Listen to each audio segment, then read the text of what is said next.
Hey Maca, ¿qué? ¿Cómo estás? Bien. Ah, bien. Acá jugando a ver si aprendo. ¿Y cómo vas para el parcial de álgebra? ¿No lo has preparado? No. Uy, yo sí me tengo que ir a estudiar. ¿Sabes quién fue Pitágoras? ¿Quién es usted? Fue el que hizo el teorema del triángulo rectángulo. ¿Qué? Ay.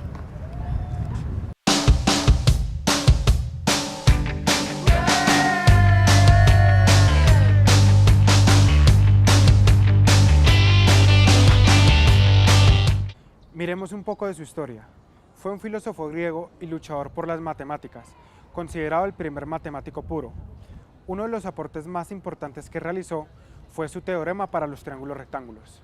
¿Recuerda las partes del triángulo rectángulo? Ay, no, usted me pegó menos susto. Mire que todavía estoy temblando. Ay, pero sí, explíqueme que estoy embalada. El triángulo rectángulo tiene dos lados llamados catetos, uno opuesto y otro adyacente. Además de eso, tiene un lado llamado hipotenusa. Entonces, para saber cuál es el lado opuesto y el lado adyacente, se debe definir un ángulo asociado diferente al ángulo recto. Según este ángulo, se dice cuál es el cateto opuesto y el cateto adyacente asociado al triángulo. Entonces, ¿sabes qué dice el teorema? No. Que la suma del cuadrado de los catetos es igual a la hipotenusa del cuadrado. Ah, ya me acordé. Pero ¿y cómo puedo aplicar ese teorema en la vida real? En el mundo de la arquitectura y en el mundo de la construcción, se usa para hallar las medidas como por ejemplo de puentes y de casas. Pero los problemas a los que te vas a enfrentar en el curso son de este tipo.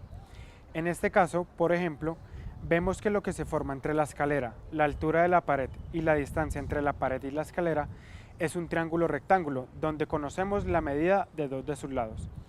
Aquí conocemos la medida del cateto adyacente y la hipotenusa si tomamos como ángulo de trabajo el que se forma entre la escalera y el suelo.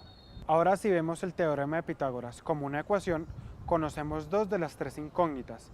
Entonces, para resolver este ejercicio, solo restaría resolver esta ecuación. Recordemos entonces que el teorema de Pitágoras dice que la hipotenusa al cuadrado es igual al cateto opuesto al cuadrado más al cateto adyacente al cuadrado. En nuestro caso, conocemos la hipotenusa y el cateto adyacente. Reemplazamos estos valores en la ecuación. Luego de esto, vamos a resolver la ecuación que nos queda. Pasamos el 25 al cuadrado a restar al otro lado de la igualdad.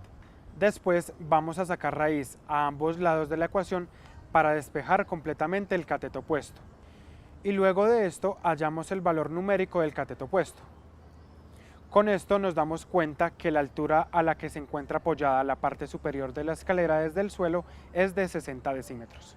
Ahora que tienes bien claro lo que es un triángulo rectángulo, cuáles son sus partes y lo que es el teorema de Pitágoras, podemos introducir el tema de razones y funciones trigonométricas. Las funciones trigonométricas se definen comúnmente como el cociente entre dos lados de un triángulo rectángulo asociado a sus ángulos. La función seno es la razón entre el cateto opuesto y la hipotenusa. La función coseno es la razón entre el cateto adyacente y la hipotenusa. La función tangente es la razón entre el cateto opuesto y el cateto adyacente. Otra forma de definir la función tangente es la función seno sobre la función coseno.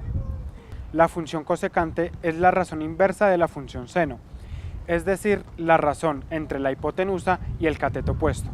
La función secante es la razón inversa de la función coseno, es decir, la razón entre la hipotenusa y el cateto adyacente. La función cotangente es la razón inversa de la función tangente, es decir, la razón entre el cateto adyacente y el cateto opuesto.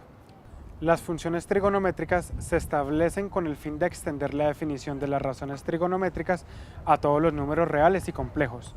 Existen 6 funciones trigonométricas básicas. Las últimas 4 se definen en relación de las dos primeras.